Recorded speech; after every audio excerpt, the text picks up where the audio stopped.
The following podcast is a presentation of Project Entertainment Network.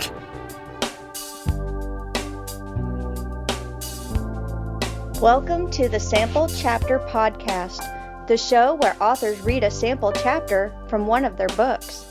Here's your host, Jason A. Meiske.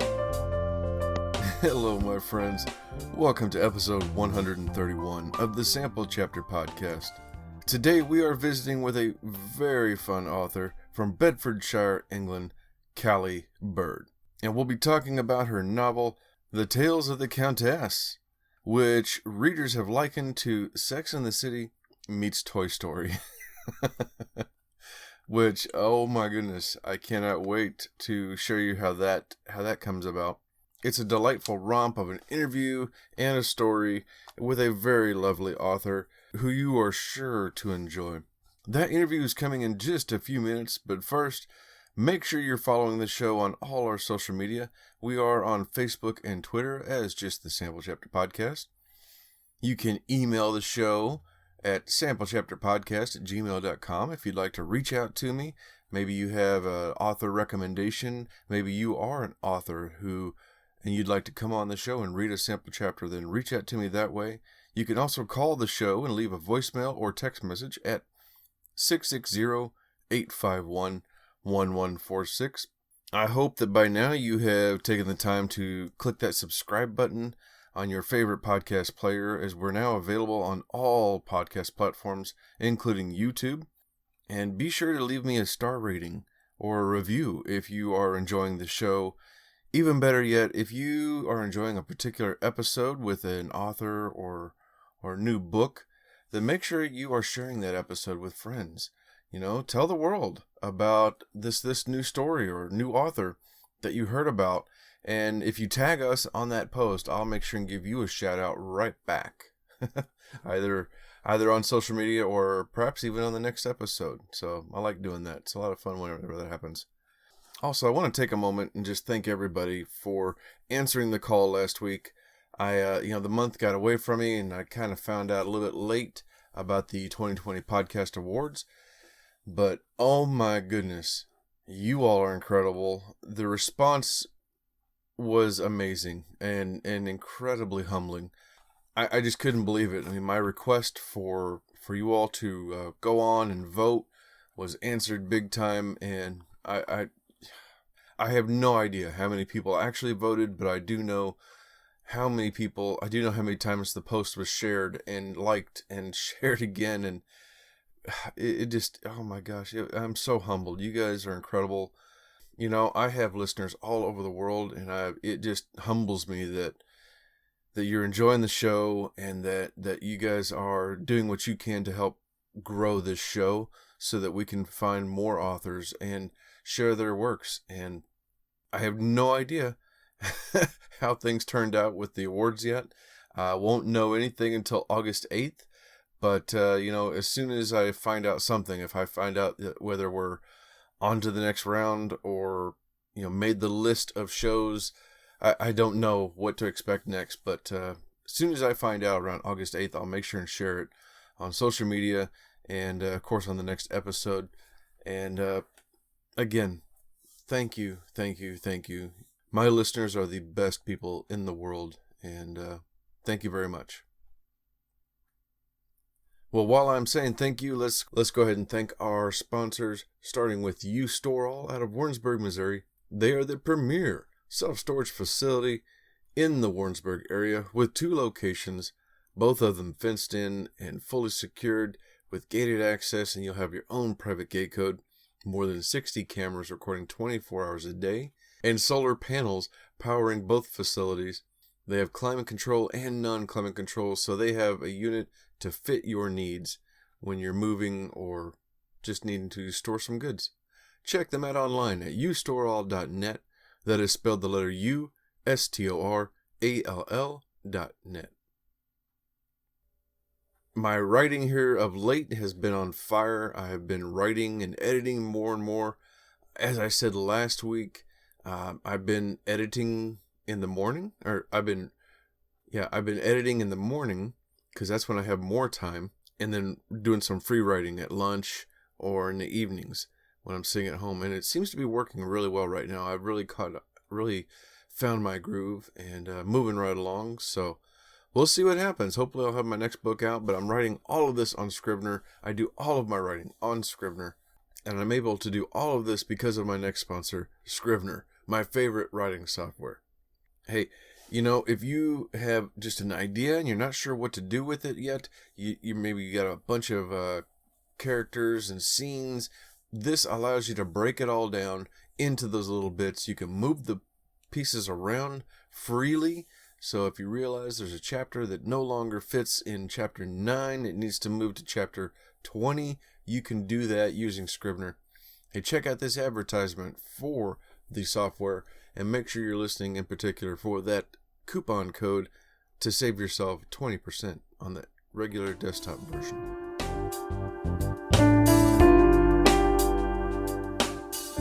Jason here. Hey, I wanted to take a moment and tell you about my favorite writing tool, Scrivener. Now, I know you've heard about Scrivener because their writing software has been embraced by hundreds of thousands of other writers like you and I, from the novice to best-selling novelists. The reason we all use it is because of Scrivener's core concept to bring all the writing tools you use together in a single application. And with tools like automatic backup, character maps, project goals, and let's not forget that amazing corkboard, you can see why I use Scrivener every day. As a bonus for Sample Chapter podcast listeners, use code CHAPTER for 20% off your desktop version. Scrivener writing software, built by writers for writers. Yes, indeed. Thank you so much to Scrivener. And next, let me say thank you to my first podcast network that we are a part of, which is Pop Goes the Culture Network, based out of Springfield, Missouri. Their network is full of pop culture, news, geek news, nerd stuff, games, movies, wrestling, everything pop culture related. It is available. There's a show for it right there in popgoestheculture.com. So click that link in the show notes to find the list and find your next favorite show for all your pop culture news. And I also want to thank Project Entertainment Network, my latest network that we have joined back in the spring, and we're having a great time with these guys. With about 35 different shows on the network, you are sure to find something to tickle your fancy, whatever that may be. Hey, check out this advertisement for one of those 35 shows that we're very happy to be a part of. This is Jim Adams from Monster Attack. Hey, if you remember that monster movie from your childhood that got it all started for you, the one that really got you interested in monster movies, horror movies, sci-fis, and cult films, then you're going to want to listen every week to Monster Attack. We look at some of our favorite monster movies from the 50s, 60s, and 70s. With new episodes uploaded every Monday, it's Monster Attack, exclusively on the Project Entertainment Network. All right, that's a fun show. I love listening to all of the shows on both our networks, but make sure you're clicking the link in the show notes to find out more about each and every one of them. Well, without further ado, let's hop on over to our interview with the wonderful and lovely Cali Bird.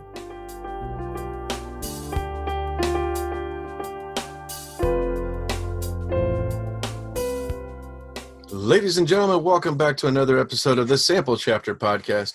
Today we are hopping across the pond, as they say. It's my first trip back to England in some time, so this is very exciting for me to get to introduce you to my guest, Cali Bird.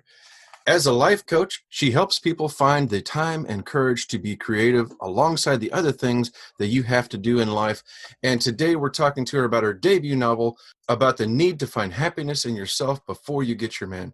Cali, welcome to the show. Hello there. Thank you for having me. I'm so happy that you're here.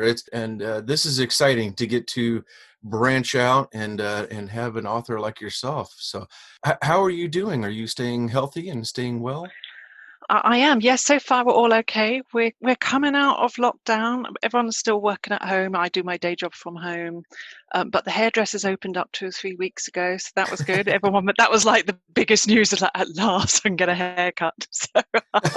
So yeah, when shops are starting to open, face masks are mandatory, sort of everywhere. Shops in your enclosed spaces as of today. So yeah, it's the new normal. Yes, I think so. I think so. We have a mandatory mask order in this area, and it's only supposed to be, it's been for about a month now. It's supposed to expire soon, but I have a feeling they're going to extend it. Yeah, I can't see things changing in the short term. We've just got to get used to it, haven't we? Exactly, exactly. And it's funny because my mother is a hairdresser, and she's well past retirement age, and we've been pushing her to retire for some time. So the break was nice for her to kind of experience what it's like to be home.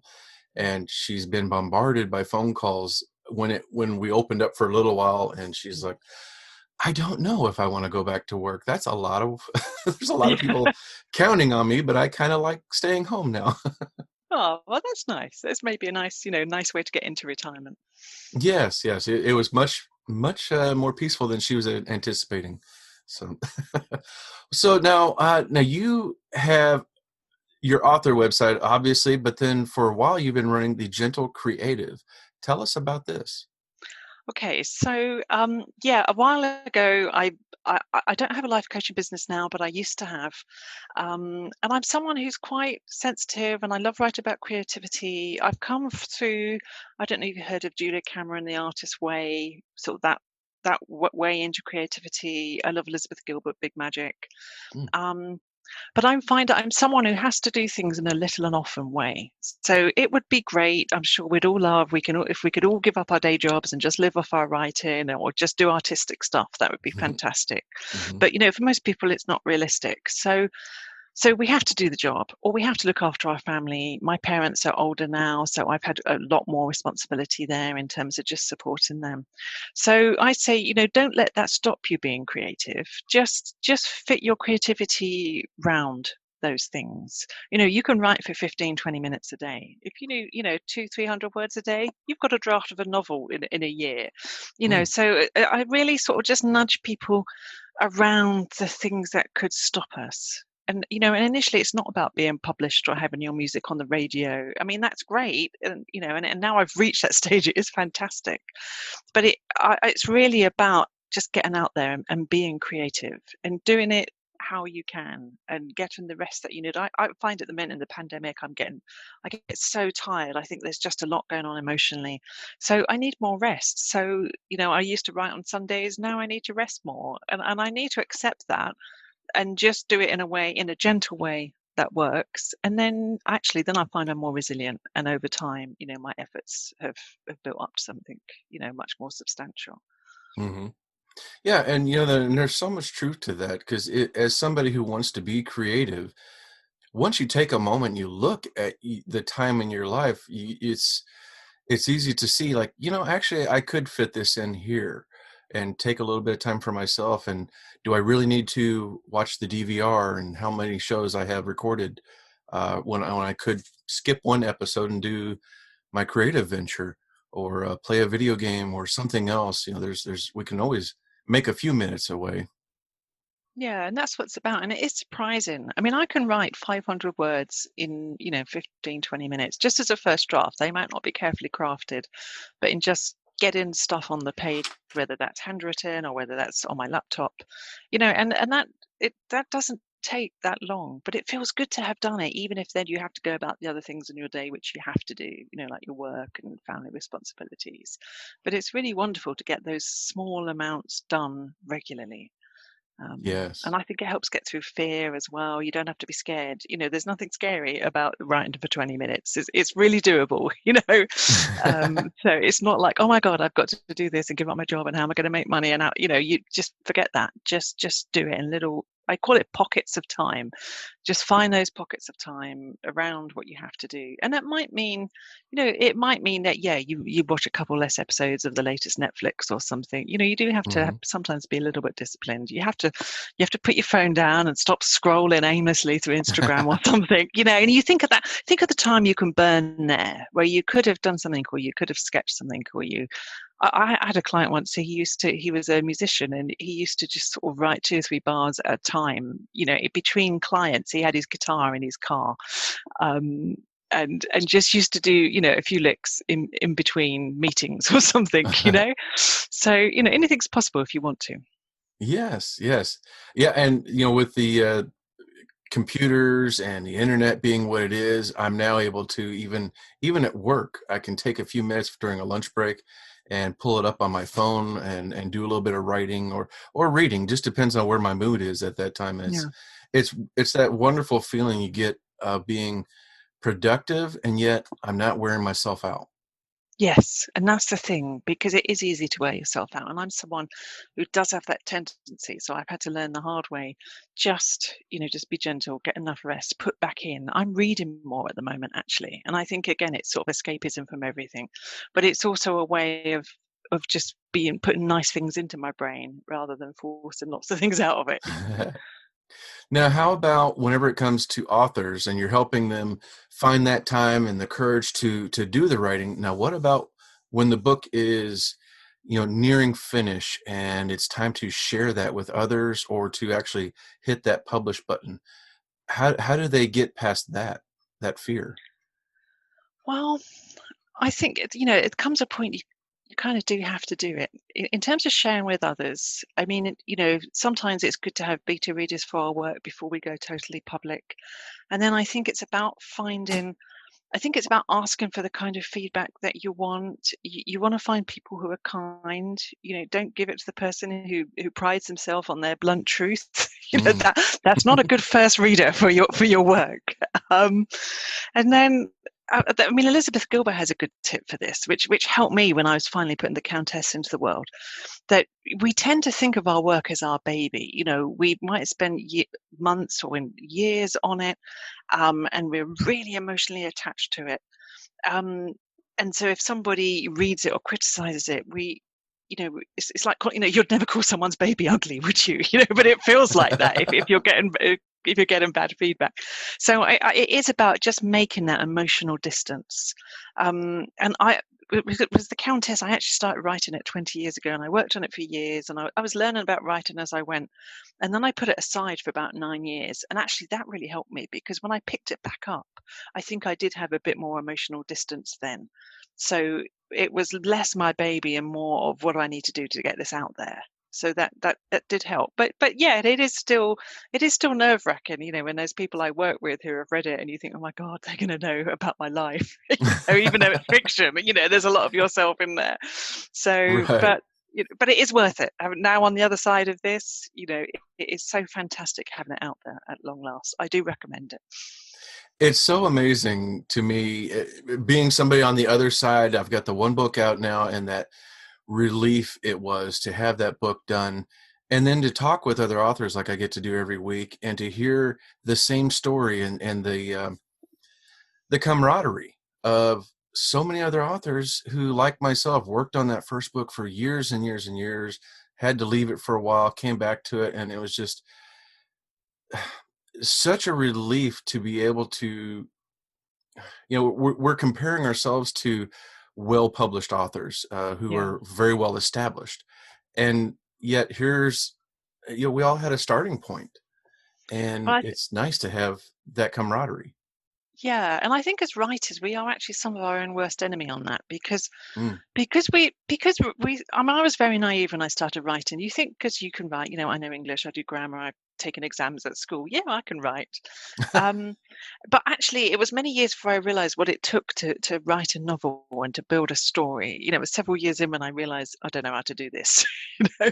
And I think as writers, because we would never sort of have a few piano lessons and say, right, Carnegie Hall, here we come.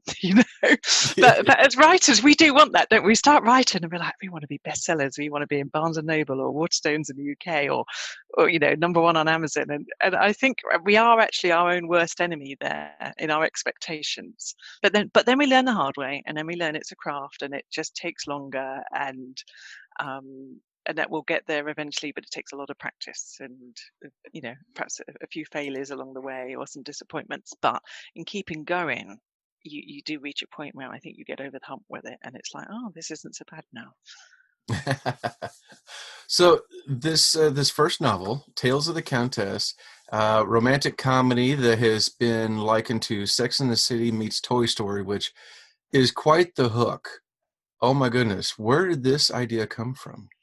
Okay, so the book contains handbags that talk. So long before I started writing, I had these different handbags, some fake fur ones, some quite sort of swish kind of thing the Queen might carry, that style of handbag, and I always wondered. I must have a crazy brain, but even before I started writing, I always wondered when I get a new one and it's my new favorite, I always used to wonder, well, I wonder if the others are jealous, or what do they do? I imagine, like in Toy Story, like the toys have their own life. Yeah. There's Andy's bedroom, and the toys do their own thing, and they got their own pecking order, and I kind of imagined, well, what goes on in my bedroom when I'm not there, and I've got a teddy that sits on my pillow and the bags, and I think, oh well, what's the pecking order here? So even before I started writing, I kind of, I thought about this. And then when I started writing, it was 1999 when I first started writing, and I was doing sort of creativity exercises and stuff. And I kind of realized, like, there's a story in these bags, and the Countess, that was an alter ego. I used to call myself the Countess at Kennington. Kennington's was the suburb where I lived in London at the time. And so I kind of thought there's mileage in these characters. And I was at the time I was in my early 30s. I was the archetypal single girl, much like the Sex and the City characters. In terms of, I at the time I was working in investment banking. I lived in central London, so I had a sort of work hard, play hard life. So yeah, I kind of could see all these elements coming together, and that's where Tales of the Countess came from. But yeah, the bags talk. They're part of the story. They're part of her support network.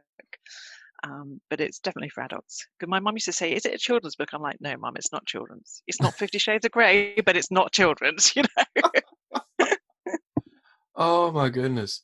So so each of these inanimate objects have their own personalities and quirkiness to them. Yeah, they do. And when I started writing, I mean, that's the joy of writing. As writers, we all go through is when your characters literally come alive on the page. Because whilst the bags were real and they had the names that they have in the book, it was only when I started writing that they developed personalities. So one's quite bitchy, one's quite wise, one's a real girly girl, and she just wants the Countess to be happy with her man. And, so they developed those personalities as I was writing on the page. But yeah, they did exist in real life first. Oh my goodness. Now, what was that feeling coming back to it after you worked on it for a while and then you sat it down and it took about 9 years, you said, what was that feeling coming back to it? And how big were the changes that you made to it, if any? Well, I did do a lot. When I parked it, I had I'd had it, I was on about draft 6 or 7, and draft 6 I really liked, and someone had given me some feedback and said, no, you need to change it like this, this, and this. And that was draft 7, and I broke it. This was back in 2008. I got 2/3 of the way through, and I'm like, this doesn't work anymore. And that's when I parked it. I'd run out of steam. I wasn't single at that point. I'd met the man who's now my husband. And so I always liked what I called the penultimate draft. And I always used to say, if I get hit by a bus, get the penultimate draft off my computer and give it to my friends so they can read it. And then it was 2016, and I thought, you know what? I don't have to be dead to do this. I can get this off my computer and revisit it myself. And so I read both of those drafts, and I went through all the fear that I talk about on Gentle Creative website, because they did have a scary edge to read them, and I had to coax myself. The tips you'll read on my website, I had to do that myself. I'm like, well, what's the first task, Cali? Well, I need to go and buy some more paper. Okay, go and buy some paper. Right, now put that in your printer and print out the penultimate draft. Now print out the other one. I had to baby myself through those initial steps, and then I read both of them, and the draft that I didn't like had a lot of merit, and I could see it had improved in some places, and I knew that probably the answer was between the two drafts. So then I took a year and did that, and then I had some beta readers look at it, and they basically liked it, but they made again some suggestions. So then I did that, and then that was just over a year ago, and then I had made the decision how to publish it, and then I hired a professional editor. And again, she had some feedback that I needed to fix as well. So it's, it's just been an ongoing thing. But the benefit I think of that time was I knew more because I'd written something else in the meantime. I'd learned a lot more about story structure. But yeah, I think I was a little bit more detached from it. It wasn't my baby in the same way, so I could do what needed to be done to make it good enough to put it out there. Oh my goodness. See, and that was somewhat similar to myself. I'd been working on my first one around 2010, 2011, and then at the time I was in Japan, and then we exited the military. We came to Missouri and settled down, and that big change, and then learning a new job and such. I didn't make myself the time. I was like, oh no, I have no time for that now. And several years later, when I found out I was going to be a grandpa the first time, I was like, oh, I'm going to get old and I haven't done the things I wanted to do. So I got serious about writing again and found out about a local writing club. And so same kind of thing. I printed off what I had, and very first meeting, I took it with me because I didn't know what to expect. And there was only a few of us at the time.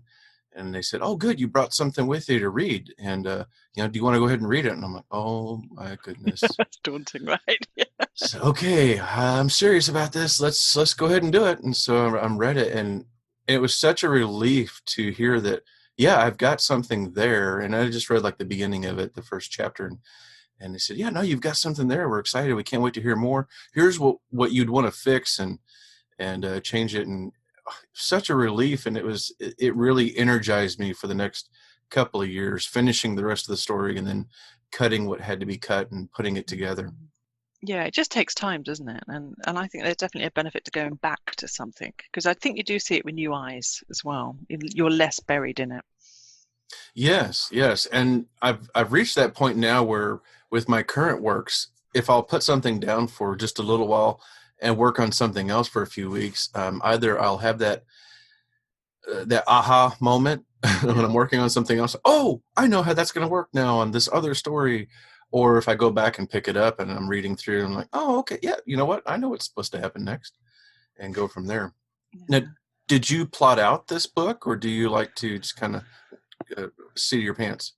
I was a pantser when I started to write it. I just wrote what I had. It was quite an incoherent first draft, the very first draft, and then you get to the end of it and you read it and you think, now I know what it needs to be, and I literally threw that away and started again. But you have to sort of go through that layering process. After 2 or 3 drafts, I did take a story structure course. A guy called John Truby. He has this 22-step story structure process. So at that point, then I did take what I had and put it through that sort of that structure process. It's been a mixture over the years. I think sometimes you have to write what you have, because I've got the first draft of a sequel of this, which I'm now at the point I need to get back and do more work on that. But when I was writing that last year, I kind of spent just a couple of months again just writing notes, writing what I had, journaling as the characters, just in a very low pressure, just throwing down whatever I had. And then I could see kind of a story there. And then John Truby's now published a book on his sort of method. So then I went through that, and then that gives you come out, if you do the exercises in that book, you basically come out with a list of like 70 or 80 scenes. So structurally it is then quite good. And then, pop those into Scrivener, and then just start then writing each scene. So, I'm looking forward to getting back to that actually, because I did sort of a first draft of it last summer, and then I've just been so focused on the publishing. I'm doing a final edit on this book and doing the stuff I need to do to publish and now market it. But I'm really looking forward to getting back to some writing, which probably is a more structured approach now.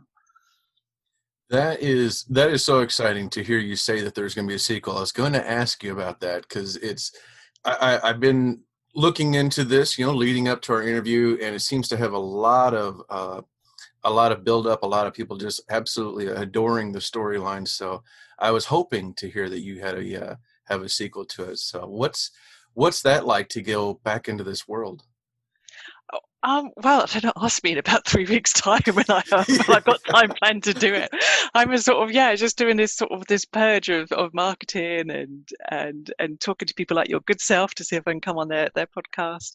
I basically wrote the sequel, the first draft of it, in between finishing my edits of the book and the time it took the editor to read it, because I knew once the editor came back to me, there'd be work to do again. So I and it really is a crappy first draft. I know it will take a lot of work. I'm not a quick writer. I'm not one of these writers who can put out a book every 6 months. I'm in awe of those people. But I just plonked it down on the page, very rough. I know I know it's going to take a lot of work. But I'm really looking forward to getting back to it, because I haven't done big writing for a few months. I had some changes to make it was about a year ago the editor gave this Tales of the Countess, the first book, back to me, and there was a little bit of tweaking I had to do, and that took me about 3 or 4 months. I'm just looking forward to getting back in, and and again, over the last year, you might do this. I listen to podcasts and tips of writing and other writers and what I read, and I'm looking forward to putting that all back into practice again and seeing and figuring it all out, and making sure I can come up with something which is a great follow-up story. Oh, wonderful. I'm looking forward to it. I can't wait to dive into this myself. And it just, like I said, it looks incredibly lovely and a lot of fun. Where can people find and follow you? Okay, so I am on Twitter at Cali Bird. So Cali is CALI, Bird, BIRD. And then if you're interested in the creative process yourself, then my website is gentlecreative.com. If you want to see a little bit more about the book, if you want to buy the book, please buy the book. Then, on Amazon or Goodreads, the book is wide. You can buy it anywhere that you buy books. And also calibird.com, there's a little bit in there. And there's a bit of background and a Q&A and stuff about the book if you want to look a bit more behind the scenes of it on calibird.com. Wonderful. And of course, as always, everybody listening, we will have links to all of that in the show notes. So make sure you click those links when you're done. Don't go yet. Listen to this chapter that you're about to hear so that you have a taste of what to expect. But I know you're going to want to click on the links afterwards and get on over there. Check out Tales of the Countess. Cali, thank you so much for making some time to come on the show. I'm so happy to have had you here. Oh, well, thank you. And again, thank you for having me. It's so lovely that, that I could come on and chat with you and do a read. And I'm very grateful myself. Well, ladies and gentlemen, it is time for me to sit back and enjoy my cup of coffee, because it's still early here in Missouri and afternoon over there in the UK. But I'm going to sit back with my coffee and enjoy this upcoming chapter from our guest, Cali Bird, with Tales of the Countess. Thank you very much. So I'm going to read the first chapter. It's called Prelude. The Countess was dancing on a podium on a stage in X-ray. She wore a gold lame halter-neck top, a short charcoal-coloured skirt, and black over-knee boots. Her arms were above her head, moving in time to the pounding techno beat. The crop top revealed her slender midriff. Tucked into the waistband of her skirt was a 6-inch square fake fur leopard print bag. Lost in the pulse of the music and the atmosphere of the club, she danced away for 2 more tracks. As the vibe of the music slowed, she decided it was time for a drink. After running her hands through her hair and wiping the sweat from her forehead, she sat on the edge of the podium and swung her feet onto the floor of the stage. Her hand touched the bag to make sure it was still lodged in her skirt. Then she pushed her way through the gyrating bodies, down the steps, and made her way around the edge of the main dance floor. On the way, she spotted her friend Marie and made a gesture that she was going for a drink. Marie nodded. Still dancing, she started moving towards the Countess. "You okay?" she mouthed as she got closer. The Countess nodded and shouted, "Fucking brilliant! Let's get a drink!" The girls were regulars at X-Way and fully agreed with a recent Time Out article where it was listed as one of the top 10 London clubs in 1998. They made a beeline into a gap at the long bar which ran along the back of the club. The Countess took the leopard print bag out from her skirt and held it by the handles. She was standing next to a man in a white t-shirt, easily 10 years her junior. "Cool bag," he shouted. "I was watching you dancing. You're pretty wild." "Thanks, he's my pussy," said the Countess as she turned to face him. "Would you like to stroke him?" She offered the bag to the young man. He put his right hand out towards the bag, then hesitated. "Go on," said the Countess. "He doesn't bite." "It's a he," said the man as he stroked the bag. "Yes," said the Countess. "He's called Pussy Original. My friend here bought him for me one Christmas." "I can't believe you go around asking people to stroke your pussy," said the man, laughing. The Countess shrugged. "Why not? As you say, he's a cool bag." 10 hours later, the Countess awoke. She was sprawled across her bed, fully clothed. A chink of the midday sunshine shone through a gap in the curtains, making a long diamond shape on her wardrobe door. The outfits that she had tried on and rejected the previous evening lay scattered around her bed. "Bugger," she said as she came to. Still half asleep, she took off her boots and her clothes. She pulled back the quilt, got into bed, and grabbed her teddy bear, who had been sitting on the other pillow. She snuggled with the bear and slept for another 2 hours. Next time she woke, feeling very dry in the mouth, she turned over and groped around on her bedside table for a glass of water, nearly knocking it over. Had it been full, it would have sloshed everywhere. She lifted her head and drank what remained in the glass. Then she sat up, got out of bed, and staggered to the bathroom. She looked in the mirror, licked her finger, and tried to wipe away the previous night's mascara that was smudged under her eye. She took a breath inwards, stared at herself, and slowly shook her head. Back in her bedroom, the leopard print bag, Pussy Original, had bounced up onto the bed to where the teddy bear lay. The bear was a medium-sized brown bear with a dusky purple-coloured ribbon around his neck. He had recently come into the Countess's possession, having been a gift from one of her colleagues in New York. She had been given him when she finished her assignment at S.C. Radcliffe, one of the world's biggest investment banks.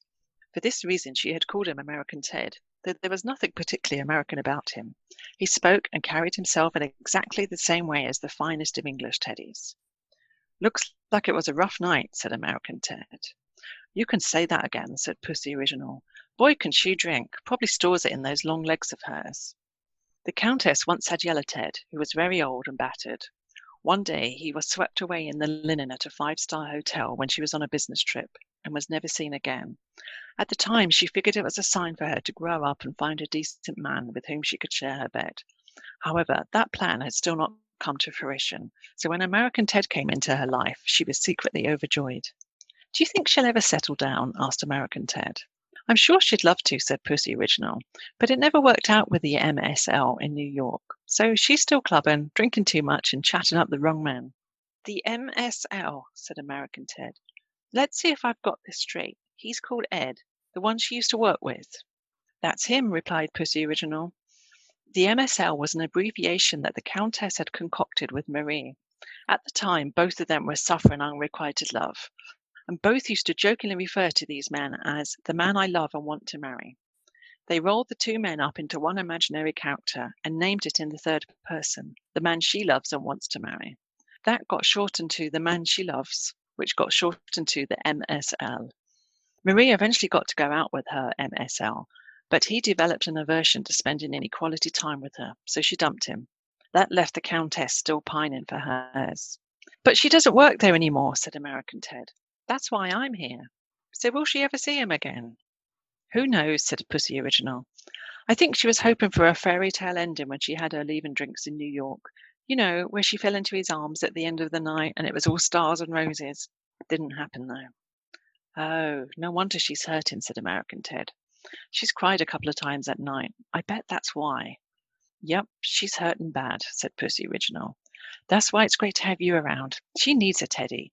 Our old one kept her on the straight and narrow and frequently patched her up and put her back together when she fell apart. We have to look after the Countess. To the outside world, she is a beautiful, fantastic, and lively businesswoman. But we see what's really going on in her life, and it ain't pretty." "Oh, God," said American Ted. "I'm going to have my work cut out to look after this owner." "You said it, Ted," replied Pussy Original.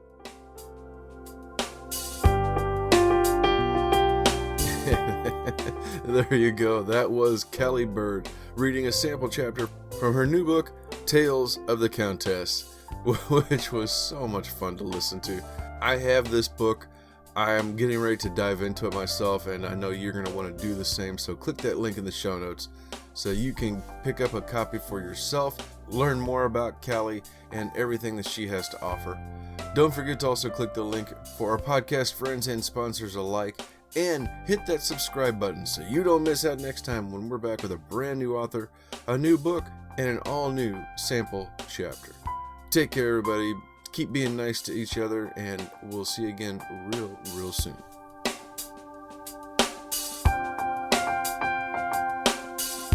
This has been a presentation of the Project Entertainment Network.